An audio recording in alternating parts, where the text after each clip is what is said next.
Well, good day, everybody. We're reading through Chronicles 6 today. First Chronicles 6, I should say.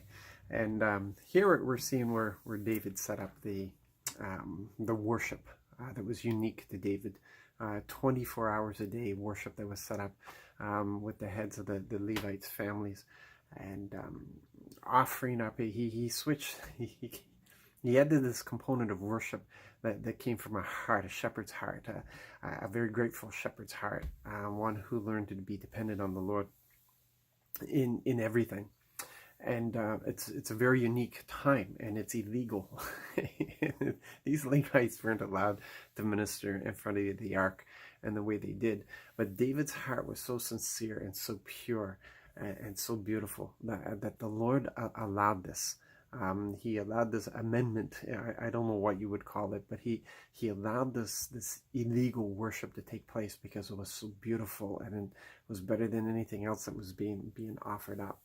But this didn't continue with Solomon. When Solomon came in, it ended with him. When they built the new temple, they went back to the old system of the animal sacrifices and such, and there were no singers. It was brought to an end.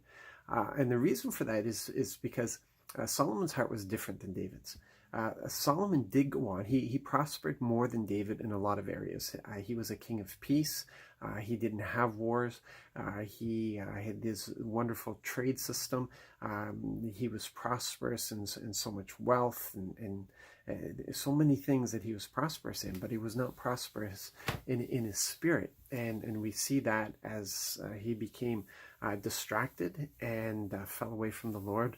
And it was never intended to be that way. And as a result, the kingdom was divided and all kinds of terrible things happened because Solomon did not go further than his father in the relationship with the Lord. In fact, he didn't go as far as his father did. And the reason for this may be that there's a difference between the heart of somebody who was born and raised in a palace compared to somebody who was born and raised in the pasture, responsible for looking after sheep. And David had such a keen sense of the Lord, such a beautiful heart for the Lord that was developed out of dependence. When he was facing down the bears and the lions, wanting to do well for his father. There was a dependency there that Solomon never developed because Solomon was born with a silver spoon in his mouth. He didn't know what it was to go without. He didn't know what it was to be dependent. He didn't even have wars to keep him focused.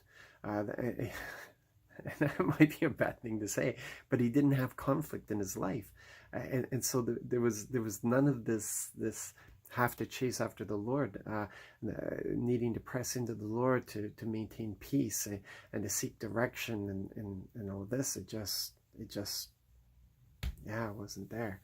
So we can understand then why there's a difference, why it is that the people in developing countries see miracles and see the manifestation of the kingdom in power and God's glory compared to North America, where if it rises up, we're quick to stamp it out because, that's just not church.